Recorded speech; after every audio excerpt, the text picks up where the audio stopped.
गरीब बहू का बैलगाड़ी पर ढाबा। भैया भैया हमारी मदद कर दीजिए, हमें अपनी गलतियों की सजा मिल चुकी है। अपने छोटे भाइयों को सहारा दे दीजिए भैया। हाँ भैया, हमें बहुत पछतावा है जो हमने आपके साथ किया। मुझे कोई पछतावा नहीं है, चले जाओ तुम दोनों मेरी नजरों के सामने से। इतना कहकर अशोक अपने दोनों भाइयों को धक्का मार देता है। आखिर बड़ा भाई अपने दोनों छोटे भाई से क्यों नाराज था, क्यों वो उन्हें धिक्कार देता है? ये जानने के लिए कहानी के उस पहलू पर चलते हैं जहां बड़ा भाई अशोक अपने दोनों भाइयों पर जान छिड़कता है। सुबह का समय था, घर के सभी लोग नाश्ते का इंतजार कर रहे थे। वहीं दोनों देवर कोट पैंट में जमीन पर बैठे थे। अरे भाभी जल्दी से आइए ना, हमें ऑफिस के लिए लेट हो रहा है, खाना बना दीजिए। हाँ भाभी, और हमारा ब्रेकफास्ट भी दे दीजिए। भैया जब तक सेल्फी ले लेते हैं। तभी दोनों भाई फोन से सेल्फी खींचकर अपने घर वालों को दिखाते हैं। अरे मोरी मैया, ये तुम फोन के अंदर कैसे आ गए? ऐसा लग रहा है फोटो खींच गई। हाँ भाई, मुझे भी बता, मैं भी करूँगा। अरे आप दोनों को क्या करना आएगा ये सब? हाँ, इसे स्मार्टफोन बोलते हैं। सिर्फ फोटो नहीं, बहुत कुछ कर सकता है। इसमें गेम होता है, गाना होता है, बात कर सकते हैं आमने सामने। बड़े भैया ज्यादा पढ़े लिखे नहीं हो तो आपको फोटो खींचना नहीं आएगा। सही बोले भैया। पर तुम अपने बड़े भाई को ये सब सिखाओगे तो आ जाएगा। ये मत भूलो, तुम्हारे बड़े भाई ने अपनी पढ़ाई का बलिदान देकर तुम दोनों को पढ़ाया है। वो भी मेहनत से खून पसीना बहाकर खेतों में काम किया है, तब जाकर तुम इतनी बड़ी कंपनी में काम कर पाए हो और ऐसा फोन चला रहे हो। हाँ तो क्या हो गया माँ, अब क्या आप इसी चीज का ज्ञान सुनाती रहोगी हमें? पिताजी नहीं थे तो बड़े भाई का ही ये सब फर्ज होता है। कोई बात नहीं माँ, अच्छी बात है, मेरे दोनों भाई पढ़े लिखे हैं, अच्छी नौकरी कर कमा रहे हैं। अब अच्छी जगह शादी भी होगी। हाँ बेटा, मैंने लड़की देख ली है। माँ आप लड़की वड़की मत देखो, हमारे ऑफिस में हमें अपने पसंद की लड़की पसंद आ चुकी है और हम उनसे ही शादी करेंगे, वो भी अगले महीने। अरे वाह, दोनों ने अपने लिए लड़कियों को चुन लिया, यानी कि मेरी देवरानी जल्दी ही आएगी। खैर, ये लीजिए टिफिन। फिर दोनों भाई ऑफिस के लिए निकल जाते हैं, जो गांव से थोड़ा दूर शहर में था। अशोक एक बड़ा भाई होने के नाते अपने छोटे भाइयों का हमेशा ख्याल रखता था। चाहे जेब में चवन्नी ही क्यों ना हो, वो अपने भाइयों को जरूर देता था। अपनी जरूरत को उसने कभी पूरा नहीं किया। घर में गरीबी तो थी, पर अशोक कैसे भी करके घर चला लिया करता था। 1 महीना बीत जाता है। आलोक और सम्राट अपने पसंद की लड़की शालिनी और माया से शादी कर लेते हैं। इसके बाद दोनों का गृह प्रवेश सास सरला करती है और घर देखकर वो कहती है, ओह माय गॉड, ये इतना झोपड़पट्टी वाला ससुराल हमारा है। सम्राट, हम यहाँ कैसे रह सकते हैं? तुम जानते हो कि हम कितने अमीर घर से आए हैं। हाँ, पर हमें यहीं रहना पड़ेगा। हाउ? मुझे नहीं लगता हम यहाँ ठीक से रह पाएंगे, वो भी इतने सारे मेंबर। बहू, थोड़े दिन की बात है, धीरे धीरे तुम सब एडजस्ट हो जाओगे। हाँ बिल्कुल, वैसे ही जैसे मैं हो गई थी। आपके टाइम पर हम दोनों नहीं थे ना, तो हो गई। कहनीति के 4 जन ही तो थे। कोई बात नहीं, अब अंदर चलकर रेस्ट कर लो। मुझे बहुत गर्मी लग रही है, यहाँ पर एसी भी नहीं है। मैं अभी अपने मायके से एसी मंगवा लेती हूँ। और मैं भी। दोनों अमीर बहुएं अपने कमरे में चली जाती हैं। अगले दिन गर्मी से परेशान होकर वो अपने लिए एसी और जरूरत का सारा सामान मंगवा लेती हैं। वक्त गुजरता है, दोनों अमीर बहू बहुत कम काम किया करती थी। सारा काम जेठानी ही किया करती थी। गर्मी बहुत ज्यादा बढ़ जाती है। अशोक अपने खेत में बैल के सहारे खेत जोतता था। फिर शाम को घर आता है, जहाँ उसके कमरे का पंखा भी नहीं चल रहा था। गर्मी से जूझते हुए अशोक को लू लग जाती है, जिसमें उसे कभी बुखार आता है तो कभी उल्टी या चक्कर। घर में इतने पैसे नहीं थे कि वह अशोक का इलाज करवा सके। मजबूरन गायत्री अपनी दोनों देवरानियों से मदद मांगती है, लेकिन वह दोनों उसे धुतकार देती हैं। क्या पता जानबूझकर दोनों देवरानी नहीं दे रही हों। देवर जी से बात करती हूँ, वो तो अपने भाई की परेशानी समझेंगे। गायत्री कॉल पर दोनों देवर से पैसे मांगती है, लेकिन वह भी देने से इनकार कर देते हैं। अब स्थिति इतनी गंभीर हो गई थी कि खाने के लिए घर में आटा तक नहीं था। फिर गायत्री अपनी बैल को देखकर ढाबा चलाने की सोचती है। माँ जी, मेरा ये तरीका काम करेगा ना? बस मुझे सामान लेकर आना है खाना बनाने का। उम्मीद नहीं थी मेरी दोनों बहू बेटे ऐसा करेंगे, पर कोई बात नहीं, तू मेरी नाक की लौंग बेच दे, इसके 2000 तो मिल ही जाएंगे। मजबूरी है माँ जी, वरना मैं आपसे लेती नहीं, पर इससे अच्छी लौंग आपको पहनाऊंगी। गायत्री सास की नाक की लौंग सुनार को देकर 2500 रुपए ले आती है, जिससे वो सब्जी मसाले आटा खरीद कर बैलगाड़ी को ढाबे का रूप देती है और खाना बनाकर बेचने लगती है। आइए आइए, सस्ती थाली सिर्फ 30 रुपए में खाइए। आलू पूरी, आलू कचौड़ी, रायता, दाल चावल मात्र 30 रुपए में। आइए बैलगाड़ी के ढाबे पर पधारिए। हाँ, खुशबू तो अच्छी आ रही है। आज तक मैं बैलगाड़ी का ढाबा कभी नहीं देखा था। सुनिए, मुझे आलू पूरी दे दीजिए और साथ में कचौड़ी भी। लीजिए लीजिए। शुक्र है मेरी बैलगाड़ी ढाबे पर पहला ग्राहक आया। आपने तो बहुत अच्छा खाना बनाया है, ऐसी क्या जरूरत आ गई थी, आप बैलगाड़ी पर खाना बेच रहे हो। घर की स्थिति ही ऐसी बन गई है बहन जी कि मुझे ये सब करना पड़ा। मेरे पति की तबीयत भी खराब है और कमाने का कोई जरिया नहीं था, इसलिए मैंने बैलगाड़ी का ढाबा बना दिया। तुम चिंता मत करो, मैं तुम्हें एक ऐसी जगह बताती हूँ जहाँ तुम्हारी बहुत बिक्री होगी। लोग रोज तुम्हारे ढाबे का खाना खाएंगे। यहाँ से 5 मिनट की दूरी पर ही एक कंस्ट्रक्शन साइट है, दूर तक नहीं भटकना पड़ेगा। तुम्हें वहीं खाना दे देना। आपका बहुत बहुत शुक्रिया। फिर आते जाते लोग गायत्री के बैलगाड़ी के ढाबे का खाने का स्वाद चखने लग गए और गायत्री सुनीता नाम की औरत के बताए हुए कंस्ट्रक्शन साइट पर चली जाती, जहां ढेर सारे मजदूर उसके ढाबे का खाना खाने आते थे, वो भी सस्ते दाम में। देखते ही देखते 6 महीने में उसकी बैलगाड़ी का ढाबा इतना अच्छा चलता है कि उसके घर की सारी स्थिति ठीक हो जाती है। वो अपने घर की मरम्मत भी करवा लेते हैं। जहां एक तरफ गायत्री बैलगाड़ी के ढाबे से रेस्टोरेंट खोल लेती है और उसके बाहर अपनी बैलगाड़ी को रखती है, वहीं दूसरी ओर दोनों छोटे भाइयों का बिजनेस में इतना बड़ा लॉस होता है कि ना उन पर काम था और ना ही रहने के लिए घर। सड़क पर भटकते भटकते वो बैलगाड़ी के ढाबे के बाहर पहुंच जाते हैं, जहां अब अशोक भी उस रेस्टोरेंट को संभालता था। सुनिए, एक बेस्ट थाली लगा दीजिए। बिल्कुल बिल्कुल। अरे गायत्री, मैं जरा धूप बत्ती कर रहा हूँ, बाहर जाता हूँ, तुम खाना परोस दो। आई जी। गायत्री इसे खाना परोसती है। फिर अशोक धूप बत्ती करते हुए बाहर पहुंच जाता है, जहां वह देखता है कि उसके दोनों भाई बैठकर हाथ फैलाते हैं। भैया भैया, हम आपके सम्राट और आलोक, पहचाना आपने? सम्राट, आलोक, ये तुम दोनों की क्या हालत हो गई है? और शालिनी, माया, तुम भी इसी हालत में? हम अपने किए की सजा भुगत रहे हैं जेठ जी। भैया, सड़क पर आ गए हैं, हमारी मदद कीजिए, हमें अपनी गलती का पछतावा, हमें माफ कर दीजिए। तो मैं माफ कर दूं? बिल्कुल नहीं, चले जाओ तुम दोनों मेरी नजरों के सामने से। जब मुझे तुम्हारी जरूरत थी तब तुम चारों ने मेरा हाथ छोड़ दिया। अपने दोनों भाई से तो मुझे ये उम्मीद नहीं थी। तुम्हारे लिए मैंने न जाने कितनी कुर्बानी थी और तुम मेरे जरा भी काम नहीं आई। माँ को भी ऐसे हालातों से गुजरना पड़ा, भूखी रही वो।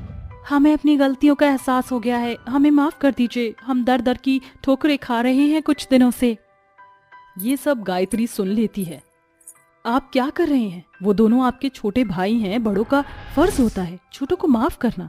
अगर इन्होंने जो हमारे साथ किया है हम भी वैसे ही करेंगे तो इनमें और हम में फर्क क्या हो जाएगा? सब भूल कर इन्हें अपना लीजिए। देखा तुमने अपनी भाभी का दिल कितना बड़ा है, माफ कर दिया इतनी जल्दी। सिर्फ उसके कहने पर मैं तुम्हें माफ कर रहा हूँ। शुक्रिया, अब हम कभी भी ऐसा नहीं करेंगे। आप जो बोलेंगे, जैसा कहेंगे, हम वैसा करेंगे।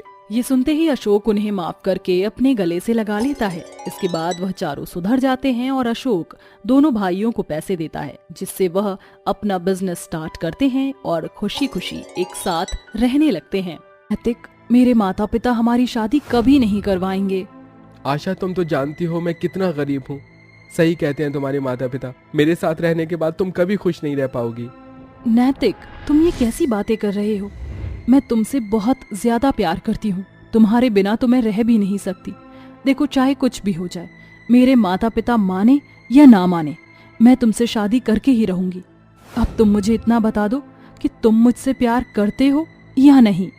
मैं तुमसे प्यार तो करता हूँ, लेकिन बस आगे मत कहो। मैं सब जानती हूँ। तुम इस बात से डरते हो कि मैं इतने अमीर खानदान की होने के बाद किस तरह तुम्हारे साथ रहूंगी। तुम चिंता मत करो, मैं तुम्हारे साथ खुशी से रहूंगी। बस तुम मेरा हाथ थाम लो और कभी छोड़ना मत। नैतिक आशा का हाथ पकड़ लेता है और उसका हाथ पकड़कर कहता है, कसम तुम्हारे प्यार की, मैं तुम्हारा हाथ कभी नहीं छोड़ूंगा, तुम मेरा प्यार हो। नैतिक उसी दिन आशा से शादी करके उसे अपने साथ अपने घर ले आता है, जहां आशा नैतिक का एक गरीब घर देखती है, जहां उसके बूढ़े माता पिता होते हैं। माँ, ये आशा है, और आशा ये मेरी माँ है, और ये मेरे पिता। आशा नैतिक के इतना कहते ही उसके दोनों माता पिता के पैर छू लेती है। बेटा, ये लड़की कौन है जिसे तू शादी करके लेकर आया है? नैतिक अपनी माँ को सब कुछ बताता है, जिसे सुनने के बाद कौशल्या अपनी अमीर बहू को स्वीकार लेती है। शादी के कुछ दिन हो जाते हैं और नैतिक और आशा दोनों ही एक साथ गरीबी में खुश रहते हैं। नैतिक छोटा मोटा काम करके अपने घर का गुजारा कर लिया करता था। एक दिन नैतिक अपनी माँ के साथ सब्जी मंडी में सस्ती सब्जियां खरीदने के लिए जाता है। सुना है इस बाजार में बहुत सस्ती सब्जियां मिलती हैं। हम जैसे गरीबों के लिए तो यहाँ से सब्जी ले लेना ही काफी है। सही कहा माँ, 2 पैसे बच जाएंगे तो अच्छा होगा। कौशल्या नैतिक दोनों सब्जियां खरीद कर जैसे ही वहां से जा रहे होते हैं, वह रोड के किनारे चल रहे होते हैं, लेकिन वहां अचानक से बहुत तेज एक कार आती है और वह कार नैतिक के ऊपर चढ़ जाती है। और इतने बड़े एक्सीडेंट के दौरान नैतिक इस समय अपना दम तोड़ देता है। कोई मेरी मदद करो, कोई मेरे बच्चे को अस्पताल लेकर चलो, अरे कोई एम्बुलेंस को ही बुला दो। कौशल्या नैतिक को हॉस्पिटल लेकर तो चली जाती है, लेकिन वहां जाकर भी उसे यही पता चलता है कि अब उसका बेटा इस दुनिया में नहीं रहा। वह फूट फूट कर रोती है। वही अंतिम संस्कार के समय आशा भी नैतिक के लिए फूट फूट कर रोने लगती है। कुछ ही समय में उसकी दुनिया उजड़ जाती है। अब आशा के पास उसके पति के माता पिता के अलावा और कोई नहीं था। एक दिन वह अपने अमीर परिवार को याद करने लगती है। उस दिन मेरी माँ, मेरे पिता, यहाँ तक कि मेरे भाई ने भी मेरी नहीं सुनी थी। उन्होंने मेरी शादी नैतिक से करने के लिए बिल्कुल मना कर दिया था। तुम्हारा दिमाग घास चढ़ने गया है क्या, जो तुम इस फकीर से शादी करने के बारे में सोच रही हो? अरे ऐसा क्या है इस लड़के में जो तुम इतनी पागल हो रही हो इस लड़के के पीछे? तुम्हें हम इससे शादी करने की इजाजत कभी नहीं देंगे। अगर तुमने दोबारा इस लड़के की तरफ मुड़कर भी देखा तो मैं इस लड़के को इस दुनिया से ही उठा दूंगा, फिर न रहेगा बांस, न बजेगी बांसुरी। ये सुनते ही आशा अपने भाई के पैरों में गिर जाती है और नैतिक की जान की भीख मांगती है। उस रात वह अपने अमीर घर से भागकर नैतिक के पास आ जाती है और उससे शादी करके अपना घर बसा लेती है। मैं अपना सब कुछ पीछे छोड़कर आ गई थी। हम कितने खुश थे, लेकिन भगवान को ये खुशी रास नहीं आई। और अब नैतिक के ना होने के बाद उसके माता पिता की जिम्मेदारी मेरी है। आशा के पास अब कुछ नहीं बचता, लेकिन उसने नैतिक के माता पिता की जिम्मेदारी उठा ली थी। उस दिन बहुत तेज तूफान आता है। तूफान के चलते उनका कच्चा मकान भी आंधी में उड़ जाता है। उनके पास अब रहने का कोई ठिकाना नहीं था, जिसके चलते वह जंगलों में एक बड़े से पेड़ के पास पहुंच जाते हैं। यहाँ पर आंधी तूफान कम आ रहे हैं, हमें यहीं रुक जाना चाहिए। इसके अलावा हमारे पास और कोई चारा भी नहीं है। उस रात वह उस पेड़ के सहारे अपनी पूरी रात गुजार देते हैं। वह रात उनके लिए बहुत लंबी हो चुकी थी। अगले दिन जब सवेरा होता है तो वह अपने घर के पास पहुंचते हैं, लेकिन वहां पर कुछ भी नहीं बचा था सिवाय टूटी फूटी लकड़ियों के। हे भगवान, हमारा तो सब कुछ लुट गया, हम बर्बाद हो गए, अब हम लोग कहाँ रहेंगे? आशा बहुत समझदार थी और सुलझी हुई थी। जैसे ही वह घास के पास लकड़ियां देखती है, वह उनसे अपने सास ससुर के लिए घास का घर बनाने की सोचती है। कड़ी मेहनत के बाद वह घास और लकड़ियों से एक सुंदर सा घर बना लेती है। आज से हम लोग यहीं पर रहेंगे और यही हमारा घर है। आशा का घास का घर बहुत ही अच्छा था। घास के घर में बरसात का पानी भी नहीं टपकता था। वह उस घर में रह रहे थे, लेकिन अब उनके पास कमाने का कोई साधन नहीं होता, जिसके चलते आशा अपने ही घर के आगे कुछ फूलों को उगा लेती है। उसके घर के आगे अब फूलों का एक बहुत ही प्यारा बगीचा बन जाता है। इसके फूल तोड़कर वह बेचना शुरू कर देती है। फूल बेचकर वह अपने घर का गुजारा अच्छा खासा कर रही होती है। धीरे धीरे वह घास और लकड़ियों से एक फ्लावर शॉप भी बना लेती है। जिसमें वह फूलों से बहुत अच्छे अच्छे गुलदस्ते बनाती है। एक दिन कुछ लोग उसके पास आते हैं और एक सुंदर सा गुलदस्ता बनवाते हैं। अरे, इन फूलों की खुशबू तो बहुत ही प्यारी लग रही है और तुमने बनाया भी बहुत सुंदर है। तुम्हारे अंदर तो बहुत अच्छी कला है। लाओ, गुलदस्ता मुझे दे दो और ये लो तुम्हारी मेहनत के पैसे।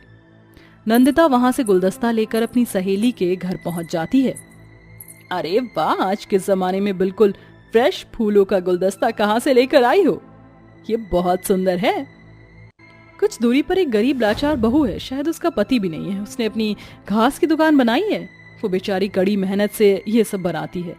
कभी तुम्हें किसी को देना हो तो उसके पास जाकर लेकर आना, बिल्कुल फ्रेश फूलों से बनाकर गुलदस्ता देती है। हाँ हाँ, क्यों नहीं, कभी ऐसा कोई दिन आया तो मैं उस दुकान पर जरूर जाऊंगी।